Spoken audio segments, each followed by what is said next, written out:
Good evening students. बच्चों, आज हम लोगों का ये सरफेस केमिस्ट्री का लेक्चर 5 चलेगा। अब तक हम लोग इस चैप्टर में डिस्कस कर चुके हैं।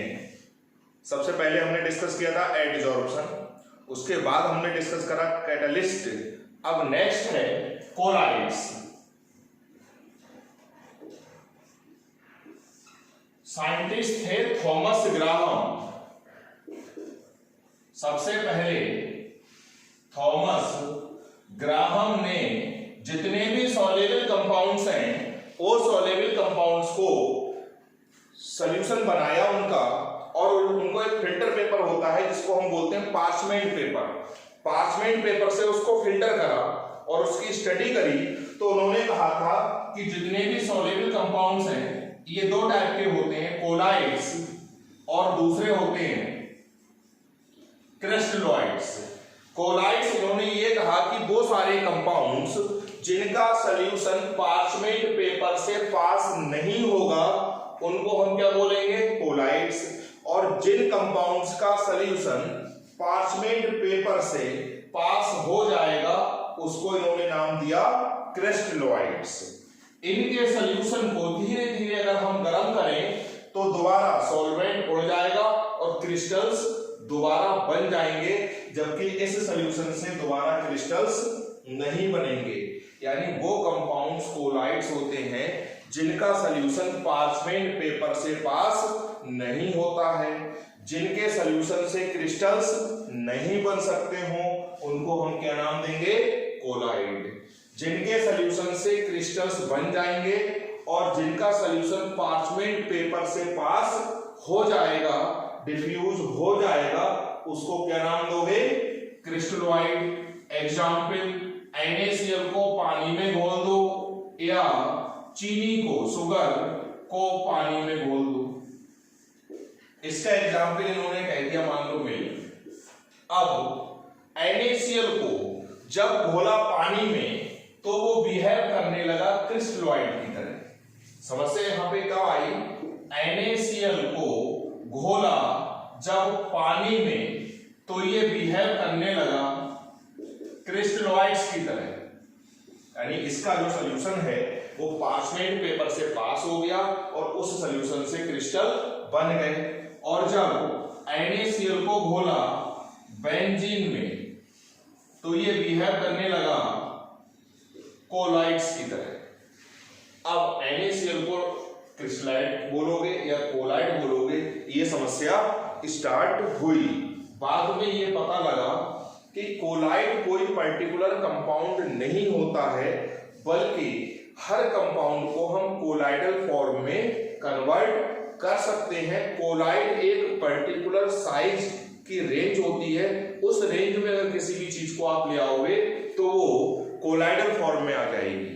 अब सॉल्यूट के पार्टिकल्स के साइज के हिसाब से, सॉल्यूट के पार्टिकल्स के साइज के हिसाब से सॉल्यूशंस को 3 कैटेगरीज में डिवाइड करा गया। ट्रू सॉल्यूशन,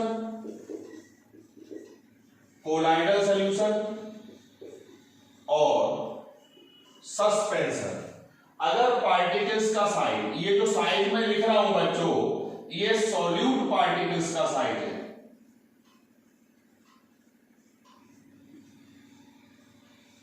ये साइज बहुत छोटा है।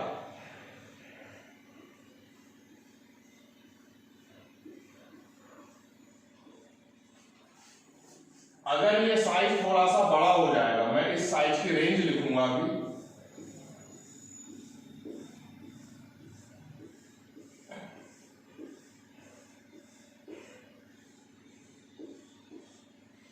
और ये बहुत बड़ा होगा। इसका जो साइज है वो है लेस देन 1 नैनोमीटर। इसका जो साइज है 1 से लेके 1000 नैनोमीटर की रेंज में, और इसका है मोर देन 1000 नैनोमीटर। यहां पर सॉल्यूट पार्टिकल्स का साइज ये है, सॉल्वेंट का साइज ऑलरेडी 1 नैनोमीटर से कम होता है। तो ये जो ट्रू सॉल्यूशन है जनरली जो हमने सॉल्यूशन चैप्टर पढ़ा था कोलिगेटिव प्रॉपर्टी, उसमें यही सॉल्यूशन पढ़ा था। इसमें सॉल्यूट पार्टिकल्स का भी साइज यही है, सॉल्वेंट पार्टिकल्स का भी साइज यही है, यानी दोनों का साइज सेम है, तो ये हो गया होमोजीनियस। यहां पर सॉल्यूट का साइज तो ये है और सॉल्वेंट अभी भी यहाँ पे लेस देन 1 नैनोमीटर है, यानी सॉल्वेंट छोटा है, सॉल्यूट बड़ा है, तो ये कैसा नेचर हो गया इसका, हेट्रोजीनियस, और ये तो हेट्रोजीनियस है। सस्पेंशन का मतलब बहुत बड़े साइज के पार्टिकल्स हैं, जैसे हम लोग सस्पेंशन की फॉर्म में हैं और एयर में घुले हुए हैं। एयर हमारे लिए सॉल्वेंट है और हम क्या है, सॉल्यूट। यहां पर देखो कोई भी चीज अगर इस रेंज में आ जाएगी तो वो कोलाइडल फॉर्म में आ जाएगी। अगर कोई चीज बड़ी है तो उसको छोटा कर दो, और अगर कोई चीज छोटी है तो कई पार्टिकल्स को जोड़ दो और कंबाइंड पार्टिकल्स का साइज इस रेंज में ले आओ, तब उसको आप बोलोगे कोलाइडल सॉल्यूशन। यानी किसी भी चीज को कोलाइडल फॉर्म में कन्वर्ट कर सकते हैं। अगर आप सॉल्यूट पार्टिकल्स का साइज इस रेंज में कर दोगे तो कोलाइडल सॉल्यूशन बन जाएगा। तो ये हुआ ट्रू सॉल्यूशन, कोलाइडल सॉल्यूशन और सस्पेंशन का क्लासिफिकेशन। हमको पढ़ना सिर्फ कोलाइड्स है। अब types of colloids, types of colloids classification, कई टाइप से हम क्लासिफाई कर सकते हैं। सबसे जो पहला है classification on the basis of interaction between dispersed phase and dispersion medium। Dispersed phase बच्चों हम बोलते हैं सॉल्यूट को, और डिस्पर्जन मीडियम बोलोगे सॉल्वेंट को। डिस्पर्स्ड फेज और डिस्पर्जन मीडियम के बीच में लगने वाला फोर्स कैसा है, उसके हिसाब से colloids are classified into 2 categories. First is lyophobic and second is lyophilic. अब इसका मीनिंग समझ लो बच्चों। लायो मीन्स होता है सॉल्वेंट और फोबिक मीन्स होता है to hate. Lyo means solvent और philic means to love, to attract. वो सारे कंपाउंड जो सॉल्वेंट के कांटेक्ट में आए और आने पर आसानी से डिजॉल्व ना हो, हेट फोबिक मीन्स दूर भागना, वो सारे जो सॉल्वेंट के कांटेक्ट में आने पर आसानी से डिजॉल्व ना हो उनको हम बोलते हैं लायोफोबिक, और जो आसानी से डिजॉल्व हो जाए उनको हम बोलते हैं लायोफिलिक। लायो मीन्स सॉल्वेंट और फिलिक मीन्स लविंग। तो ये आसानी से घोलने पर डिजॉल्व नहीं होंगे और ये घोलने पर आसानी से डिजॉल्व हो जाएंगे। दूसरी बात, यहां पर सॉल्वेंट और सॉल्यूट के बीच में अट्रैक्शन ज्यादा है, तो ये जो सॉल्यूशन होगा ये स्टेबल होगा, जल्दी अलग नहीं होगा। और ये कैसा होगा, अनस्टेबल। यहां पर एक तो बच्चों को सॉल्यूट बहुत मुश्किल से डिजॉल्व हो रहा था, डिजॉल्व ही नहीं हो रहा था, और डिजॉल्व हो भी गया कैसे भी करके। अगर डिस्पर्स फेज और डिस्पर्जन मीडियम को आप अलग कर दोगे तो दोबारा कभी भी कोलाइडल सॉल्यूशन नहीं बनेगा, यानी ये होता है इरिवर्सिबल। एक बार अलग हो गया तो हो ही गया। यहां पर डिस्पर्स फेज को आपने अलग कर लिया, दोबारा से फिर से उसमें घोल दिया, फिर अलग कर दिया, फिर घोल लिया, यानी इट इज रिवर्सिबल। ये रिवर्सिबल होता है और ये इरिवर्सिबल होता है। तो on the basis of force between dispersed phase and dispersion medium, colloids are classified into 2 types, lyophobic और और लायोफिलिक। अगर यहाँ पर सॉल्वेंट पानी है तो इसका नाम हो जाएगा हाइड्रोफोबिक और इसका हो जाएगा हाइड्रोफिलिक। अगर सॉल्वेंट वाटर है तो उसको लायो की जगह हाइड्रो वर्ड यूज कर देंगे। अब बात आती है दूसरा क्लासिफिकेशन, ये था on the basis of interaction between solute and solvent. Solute को हमने कहा था डिस्पर्स्ड फेज और सॉल्वेंट को हमने कहा डिस्पर्जन मीडियम। नेक्स्ट है on the basis of physical state of solute and solvent, dispersed phase,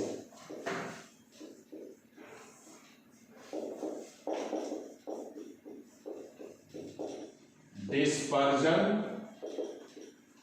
medium, type and example. यहां पर बच्चों ये सॉलिड है,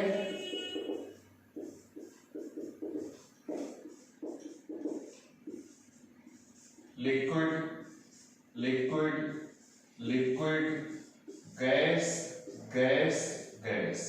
आप एक बात ध्यान रखना, जो कोलाइडल सॉल्यूशन होता है वो हेट्रोजीनियस नेचर का होता है, क्योंकि वहां पर सॉल्वेंट का साइज होता है लेस देन 1 नैनोमीटर और सॉल्यूट का साइज होता है 1 से लेके 1000 नैनोमीटर तक।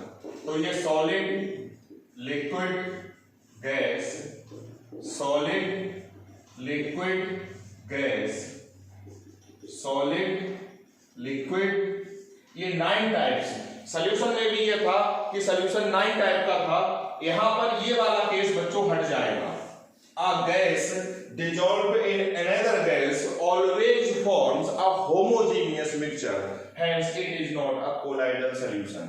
क्योंकि कोलाइडल सॉल्यूशन हेट्रोजीनियस होता है, कोलाइडल सॉल्यूशन हेट्रोजीनियस होता है, जबकि कोई भी गैस किसी दूसरी गैस में जब भी मिक्स होगी तो हमेशा मिक्सचर होमोजीनियस बनेगा। और कोलाइडल सॉल्यूशन क्या होता है? हेट्रो।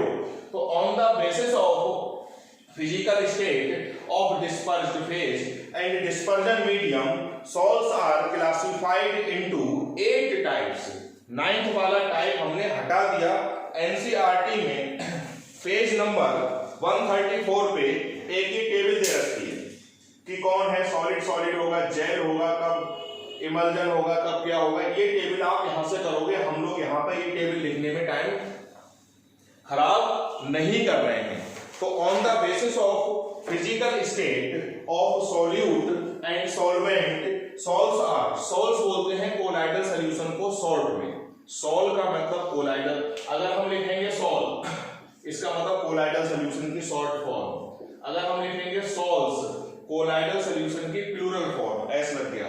सॉल्यूशन की शॉर्ट फॉर्म ये होती है या ये होती है, ये सॉल्यूशन को लिखने का स्टाइल है। अगर सॉल लिखा हुआ है तब आप समझ लोगे कोलाइडल सॉल्यूशन लिखा हुआ है। ध्यान रखना, सॉल्यूशन को शॉर्ट में ऐसे लिखते हैं और कोलाइडल सॉल्यूशन को ऐसे लिखते हैं। तो on the basis of physical state of dispersed phase and dispersion medium, sols are classified into 2 types, sorry 8 types. वो 8 टाइप यहां पे दे रखे हैं। एनसीईआरटी से आप टेबल अपने आप कॉपी पे नोट करोगे। अब बात आती है थर्ड क्लासिफिकेशन। हमारा पहला क्लासिफिकेशन हुआ on the basis of interaction, दूसरा हुआ on the basis of physical state, तीसरा हुआ ऑन द बेसिस ऑफ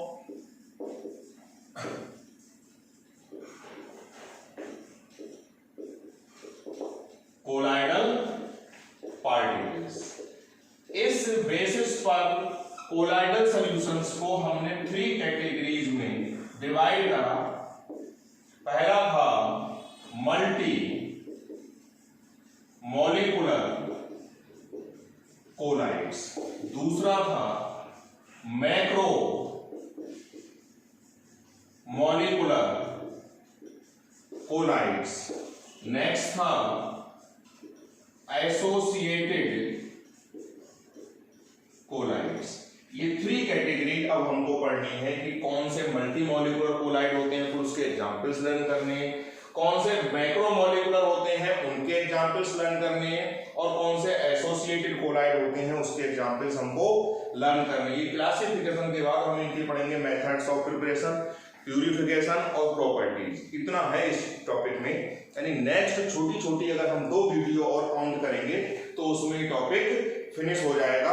फिलहाल ये वीडियो आप देखो, वीडियो बच्चों ईयरफोन लगा के देखना, पूरी देखना, चिंता मत करना। शायद लॉकडाउन अब चलेगा सितंबर तक, तो अभी हमको ऑर्गेनिक भी यहीं पे स्टार्ट करनी पड़ेगी ऑनलाइन में। तो ऑनलाइन को आप पॉजिटिवली लेके चलो, सब कुछ हो सकता है।